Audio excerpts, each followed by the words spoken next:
Angela is the scientific director of the CRF, and she's been a Spectre Group on many times an occasion before, and today she's going to be just talking us through how the funding cycle for the CRF works. So Angela, I'll hand over to you. And you're on mute, sorry.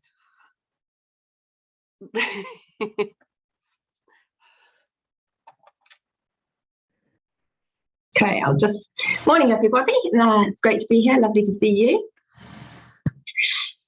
So I'm going to just widen the title that Kim gave me, because I thought it was a bit boring just telling you about the funding cycle for half an hour. So I've broadened my talk a little bit just to make it a little bit more interesting. I'll start to share my screen now.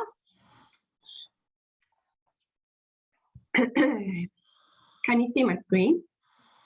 Yeah, it's come through. Okay, that's good. I can't see it there. It just needs to go into presenter view, that's all. Okay.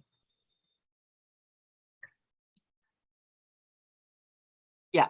Okay.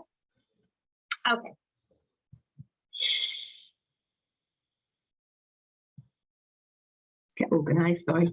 So this was the title that Kim gave me, as I said, and I think it was stimulated by the fact that I'd been absent for the whole of the summer because I was trying to secure the future for the CRF. So I'm sure that's why Kim asked me to talk about it, because these things take a lot of time.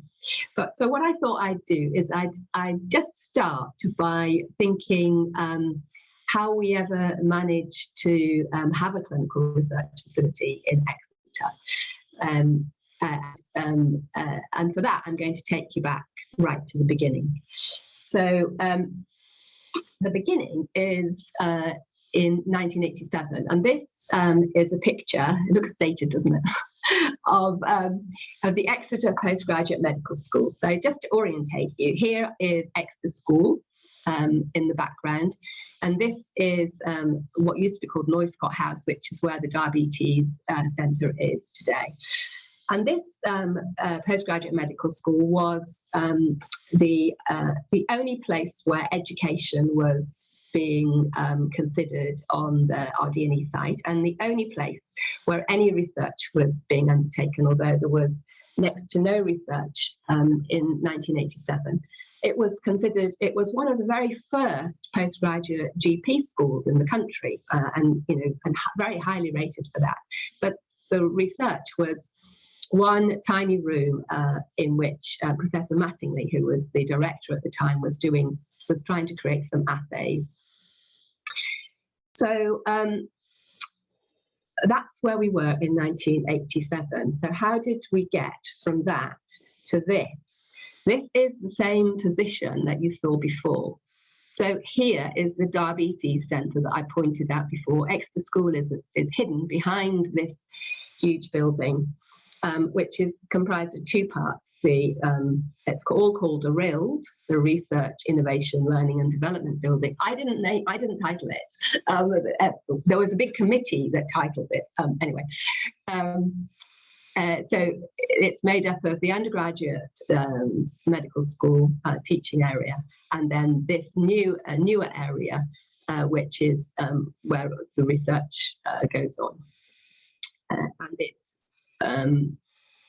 it was opened in 2014. The Institute of Biomedical and Clinical Science is within this building, the clinical research facility, as you know. And in 2019, members of the Institute of Biomedical and Clinical Science became part of the Exeter Centre of Excellence in Diabetes, funded by Research England. So how did we get from there to there in 30 years? Well, it's been an exciting journey. And how did we raise the money? Well, in the beginning, this is how we raised the money. We created a local charity, which John Took, who is pictured, I've lost my pointer, here, was the director. It's called Direct Diabetes Research Education Centre Trust. This was the only way we could get money for either diabetes clinical facilities or diabetes research facilities. So if you joined us in 1990, or even before that actually, as a PhD student or as a fellow or as one of our doctors, then you you felt compelled. We didn't really twist people's arms, but to take part in the Southwest Run, what's it called? I can't remember. To take part in running for charity, to hold coffee mornings, to this is a 60s dance that was being held. And none of this would have been possible without the spectacular support of all the patients who just got behind us and ran coffee mornings and invited us to dog shows and all of those kind of things. And it was a huge amount of work for everybody. But that was there was no research in Exeter. We didn't have a reputation. It was the only way we could possibly find to fund these things. And it was highly successful. So just in 3 years, this is the old hospital, you might recognise it, those of you who lived in Exeter long enough.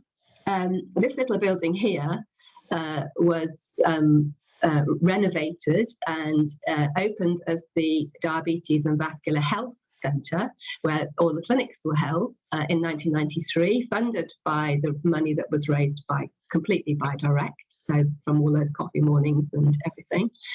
And then in 1994, we built a building here on this little bit of grassy land, and here it is, called the Diabetes and Vascular Research Centre, and it was funded both by direct, and we put in an application to one of the big medical charities called the Wellcome Trust to help us fund that, and they contributed to it.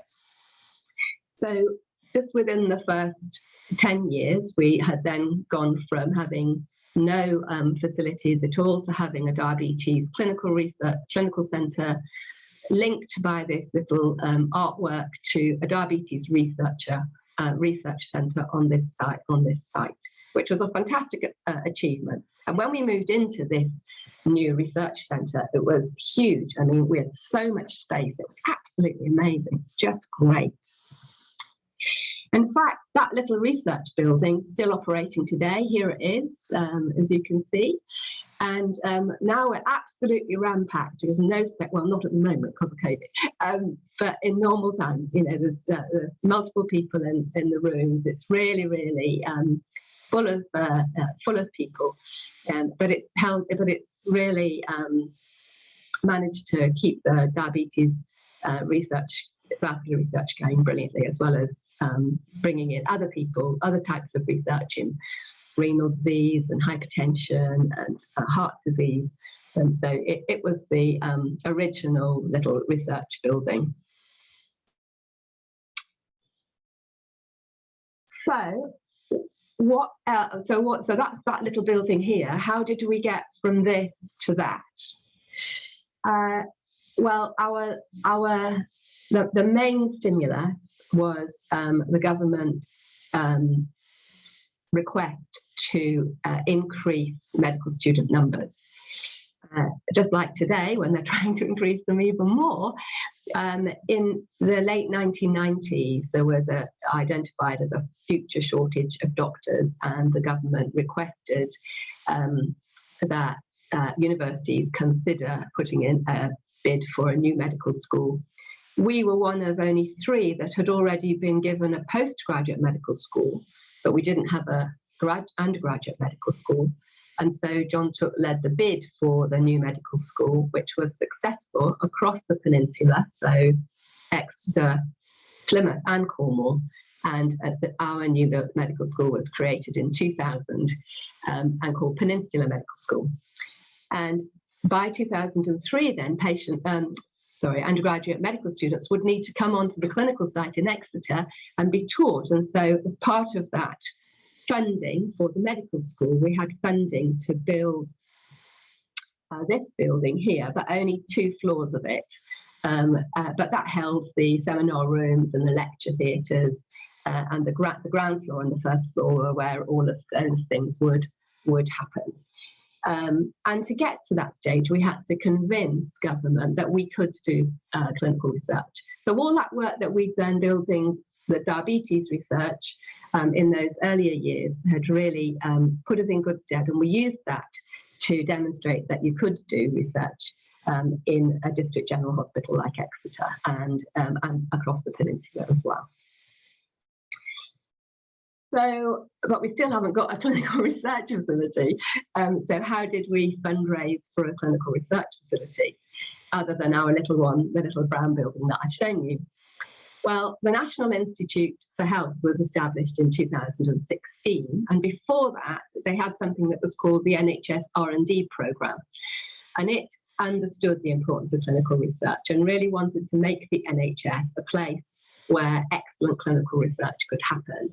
In the years before NIHR, excellent researchers didn't do clinical research, they would do applied research. It was considered kind of a second-rate career structure to take, but NIHR has transformed that. So in 2001-2, the NHS R&D programme decided that these new medical schools, the 5 new medical schools which had been awarded, needed to be able to have clinical research facilities to do clinical research. And so they created a competition for us to bid into. So I led the Peninsula bid, and we were successful. Not all of them were successful, but we were successful. And so that started as on a capital building programme. And then in 2003, we went back to them and said, well, that's all very well. We've got the capital, but we don't have any money for any of the infrastructure that we might need to run these clinical research facilities. So what did we do with that capital programme?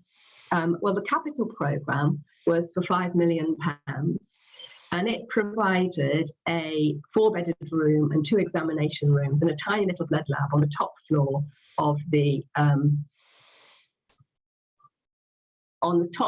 this building. So remember, this building was originally supposed to be 2 floors. The capital money came in just at the right time, so we went back to the architects and said, can we have another floor on this building, please? And this floor became the clinical research facility funded by NHS R&D programme. It contained one 4-bedded ward, 2 little examination rooms, and a blood lab. And because we were Peninsula Medical School, we also funded a 6-bed clinical research facility in the Plymouth Hospital's ward block, and a 6-roomed outpatient research facility in the Knowledge Spa with a little lab in Truro.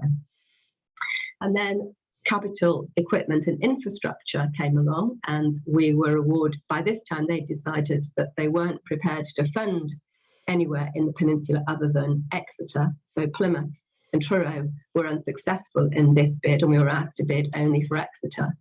And that provided us with £465 of equipment, which we used to buy ultrasound, exercise bikes, bod pod, which measures what your metabolism is. And we got our funding to cover the very first nurses in the clinical research facility.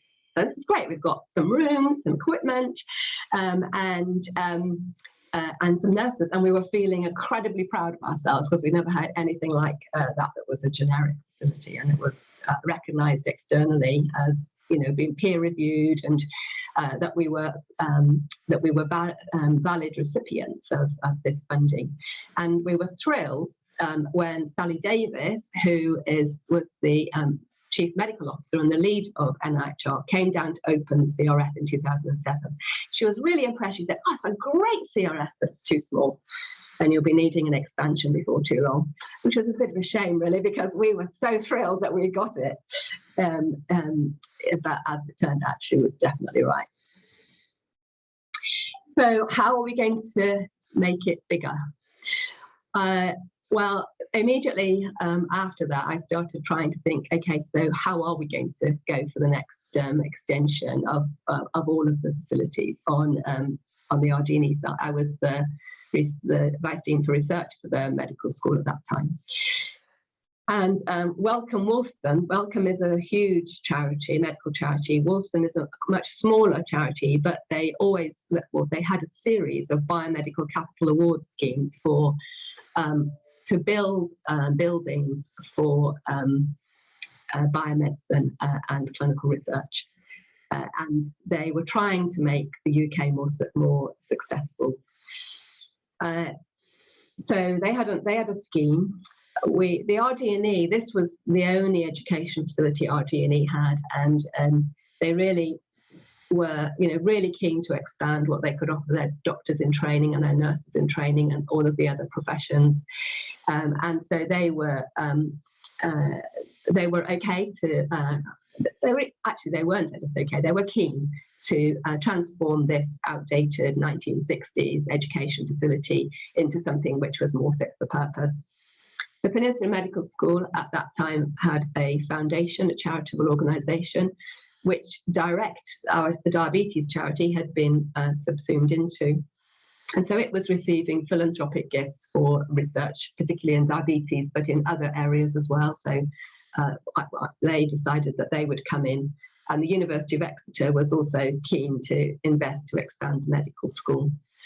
So with these 4 different funders, we managed to start building the RILD building. So here, just to orientate you, here's the little vascular building. Here, this was the current undergraduate medical school, and this whole thing then is where the postgraduate medical school used to be. It was here, and its car park was over here. It cost 27.8 million in those days, and it was equally funded by these 4 organisations. So we were incredibly lucky to have so much investment from so many people. This is a picture of it taken from Barrett Row. So here's the undergraduate medical school, and what it now supports is, on this ground floor here, is all of the, across the facility, is all of the postgraduate education for the trust. So teaching facilities, clinical simulation labs, where they have dummies that you can practice your CPR on it, and dummies actually speak to you. Somebody's in the room behind, and they can speak to you when you're getting some, or have respiratory sounds, those kind of things. There are lecture theatres and seminar rooms. And then, of course, that this first floor here is where the clinical research facility is.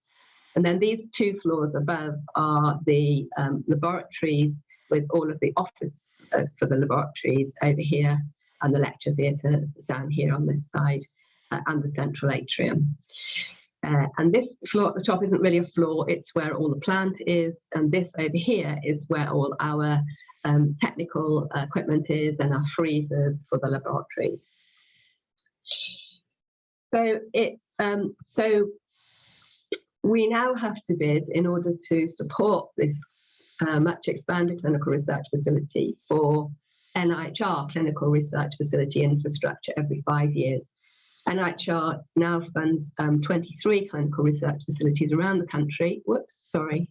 Around the country, and this is shown here. So NIHR is only in England. So these are the 23 clinical research facilities which are in England, and it's great to see Exeter down here covering the peninsula for NIHR. So each 5 years we have to put in an application to receive this infrastructure funding. We bid in 2007 and got 4.5 million, so just over 1 million a year, until 2012, when we had to bid again in 2011 for 2012 and received 5.7 million. Then in 2016 we bid again. In 2017 we awarded 5.7 million, and then in 2021, this year, we've just had to bid again, and we have to wait for the outcome. So this is what the bid looks like. 2021 infrastructure funding application. You can see I've written on my notes that I submitted it on the 29th of the 9th, 21. This is a huge amount of work. It's not just me. Joe Studham, the manager for the facility, is hugely involved, but also everybody else. The finance teams, nurses helping us with the data. Many of you helping us by coming in and getting these pictures for the portfolio So huge amounts of activity from all of us. It literally does take months to do this. It's a 100-page application which shows the current facility and how many staff we've got, what our portfolio of studies is, how many very early studies there are, how many later stage studies there are, what training and education we offer, what we do for patient-public involvement engagement, all of our finances, all of the finances that we want to project for the future, what our future strategy and objectives are against which we'll be judged for the next 5 years, etc. It's a huge amount of work. So this is us, Exeter NIHR CRF. We have 44 PIs or CIs. That just means leaders of research. They've either had their own ideas and have put in applications to receive grant applications to run research, and they've asked the CRF to help them with delivery of that research, or they have joined in a national multi-centre study as the lead for Exeter, and they've asked the CRF to help them with that research. Those 44 research leaders are supported by the CRF expert research team, which is currently 52 full-time equivalents staff. So not everybody works full-time, so that's not 52 heads in the CRF or people in the CRF, but it's 52 full-time equivalent staff, so more than that in terms of headcounts. And here you can see most of the people, so our fantastic tech team down here, our reception and professional services staff, and then here are the research nurses, research practitioners and doctors that are involved in the CR. So it's a really large organisation now, and it's come a long way since that very first picture I showed you. So how does the funding work then? Well, the infrastructure that we get is provided to do something very specific. The infrastructure funding, it's provided to provide appropriate accommodation to host externally funded research. So it has to provide things like clinical rooms, equipment. It has to provide staff who've got skills to assist in the delivery of complex studies. Has to pay for the utilities, electricity, and those kind of things, and consumables. And it also has to pay for costs associated with paying staff, like the HR costs and things like that. The infrastructure fund also pays some what are called non-research costs for charity-funded projects, and that's because NIHR wants charities who've raised money, by having coffee mornings and going out to their supporters to raise money. It wants all of that money to be spent actually on research and not on bureaucracy. And so for that reason, NIHR has pays for things like searching through clinical notes to identify patients or consenting patients, which is, but then after that, the charity pays for the actual research data collection. The infrastructure fund pays for patient public involvement and engagement. So it pays for, if we were hosting this in an external site and we needed to rent the accommodation, then it would pay for that. It pays for any training costs and also for expenses for our public contributors. It also pays, and one of our requirements is that we have to train staff and researchers, and of course you have a public contributors training program too. And also, several of you have joined us in outreach activities like going to the Devon show or going out to companies to attract them to do clinical research, and it has to pay for those as well. So it covers a huge amount of funding. But remember, we only get about £1 million a year, and there are 52 members of staff. So the annual NIHR infrastructure funds would cover only about 36% of the CRF staff salaries. So we have to, so the remaining funding, any additional equipment that we need, etc., has to be found from the studies which the CRF are facilitating. So these studies can be commercial, might be funded by a company, or they might be funded by charity like Alzheimer's Society, or one of the other big charities like Wellcome or Diabetes UK. The university match funds, funny phrase, match funds some posts. It recognises that NIHR has given us all of this money, so it provides some posts in return, a few.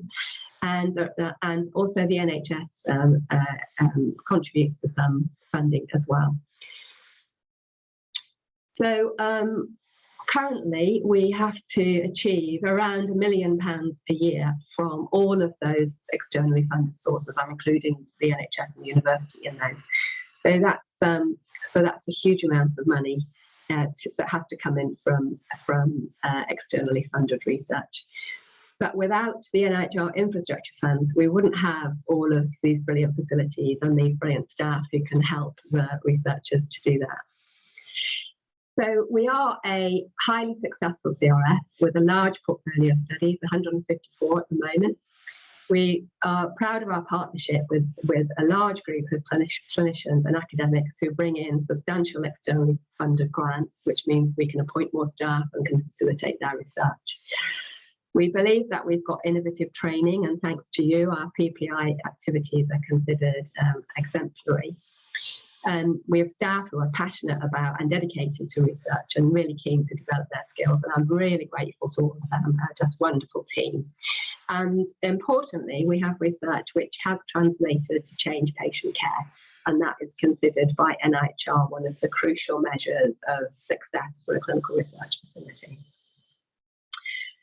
Not only that, but we've got new university investment and with philanthropic investment as well. So in 2021, in the car park, just across the car park from us, we've now opened the next phase in clinical research in Exeter, really, which is the Muriel Gillings Neuroimaging Centre, and it contains a brand new state-of-the-art MRI machine to take images of the body without using radiation, and a state-of-the-art PET CT scanner in which you can use radioligands, so chemicals which are tagged and which home into different parts of the body where you might be interested. So you might be interested in a particular part of the brain, and you can tag a compound, send it to that part of the brain, and then take an image of it to see how much is there.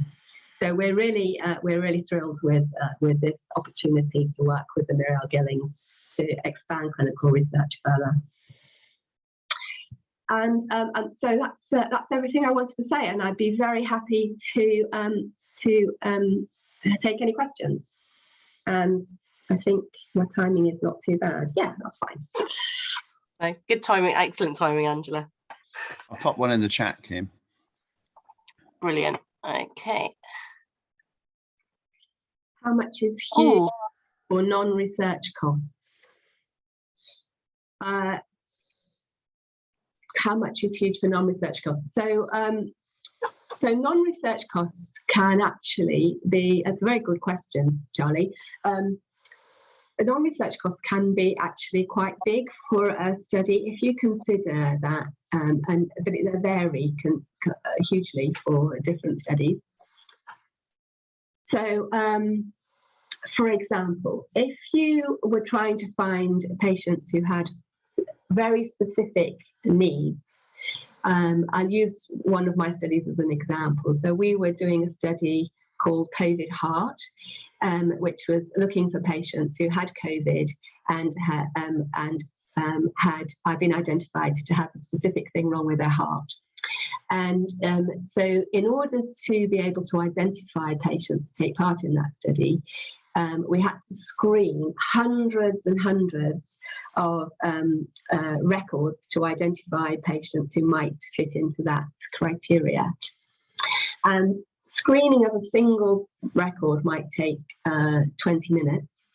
And I think they screened 400 records to obtain 2 patients for the study. So, that is an enormous amount of time of people to do that. And consequently, about a month. Yeah, exactly. And so, several £1,000s in order to do that. So that's probably the biggest cost of non-research costs. There are some others, but that's definitely the biggest cost for non-research costs. Just moving on, thank you for that. I was particularly interested in what charitable activities significantly contribute to finding that funding. because it's a bit of an area that I hadn't particularly appreciated, that there Okay. are fundraisers out there. Who are they? You know, they're pretty critical by the sound of it. So actually, the non-research costs are the bit that NIHR infrastructure pays for.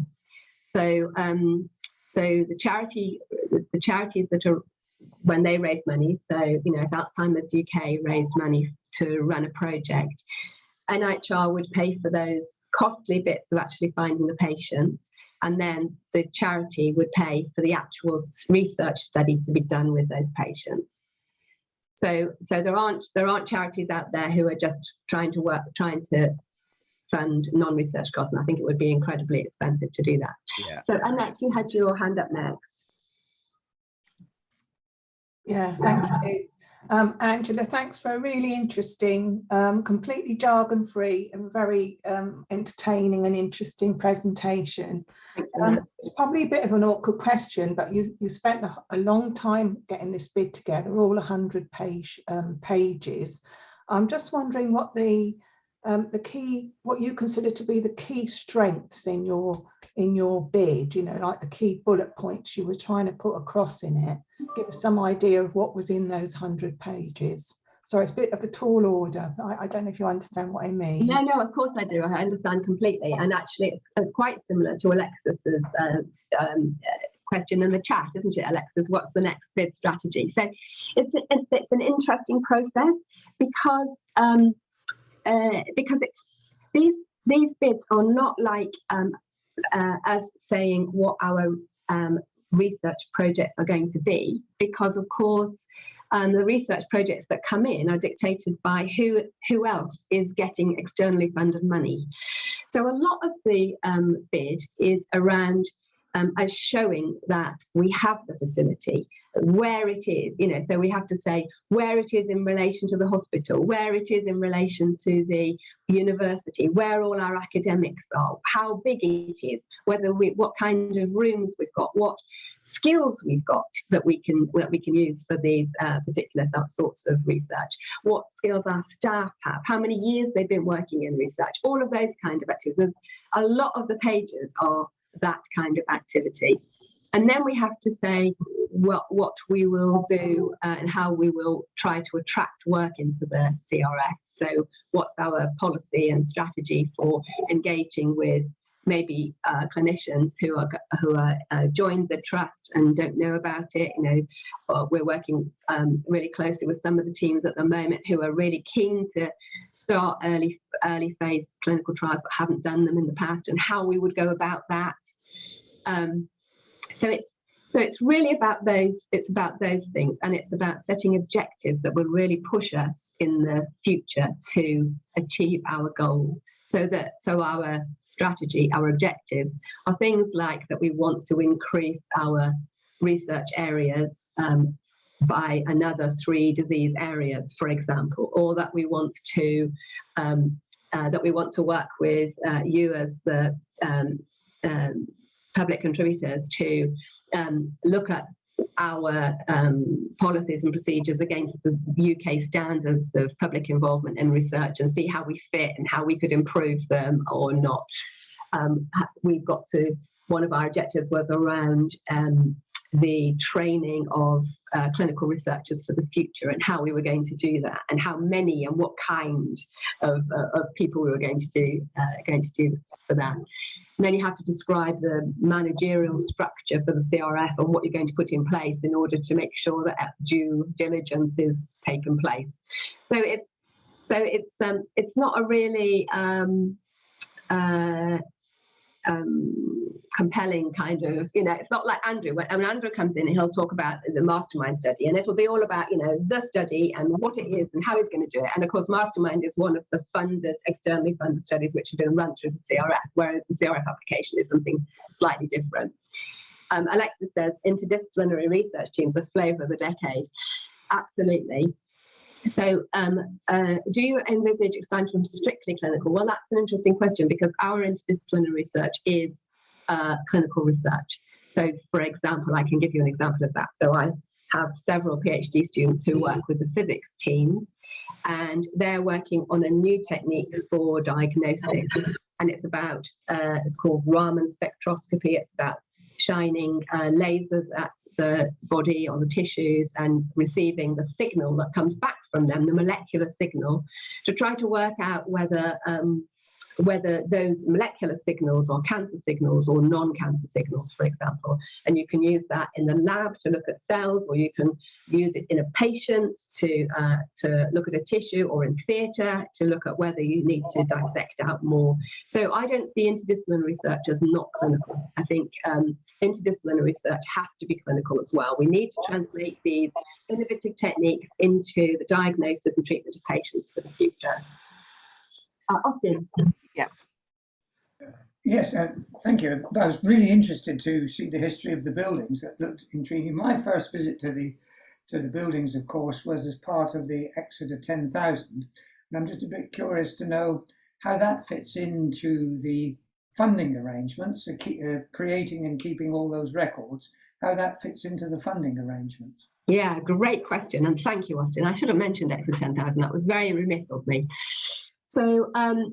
So Exeter 10,000 is funded by the NIHR Infrastructure Fund, and we have always put it into our bids, and that's because it is absolutely essential for recruitment to our studies. So in fact, for the bid, I was going back through the history of working out how many patients had been involved in how many of the volunteers, sorry, I'll start again, how many of the participants from Exeter 10,000 had been involved in the study, and how many projects and clinicians, academics have been involved, and it is phenomenal. So I might get the numbers not quite right, so please excuse me. But of all of those blood samples and urine samples that we store, 48% of them have already been used in research projects by a variety of different researchers, and that includes researchers who are in interdisciplinary institutions. That's fantastic. One of the huge criticisms about databases and cohorts is that they sit around and nobody uses them, and that is not the case for the samples that we keep for Exeter 10,000. Similarly, for the participants, something like 70% of all Exeter 10,000 participants have taken part in at least one clinical research study. Isn't that amazing? It's just fantastic. In fact, it's so fantastic that I was just saying to the team that we need to give a project review to everybody to really, go out there and blow that trumpet, because that and our other cohort, which is called DARE, have really provided so many researchers with the opportunity to take part, to recruit participants and to receive either data or samples, and it's just fantastic. And so, of course, Exeter 10,000 and the Arab cohort were in the bid going forward. So rest assured that we consider it as hugely, hugely important. Thank you. Okay. Thank you. Ivan. So we just do one last question from Ivan, and then we'll move on to Andrew's talk because of time. Yeah. Sorry. It's got to be quick. Right. Yeah. Quick question. Thank you very much, Angela.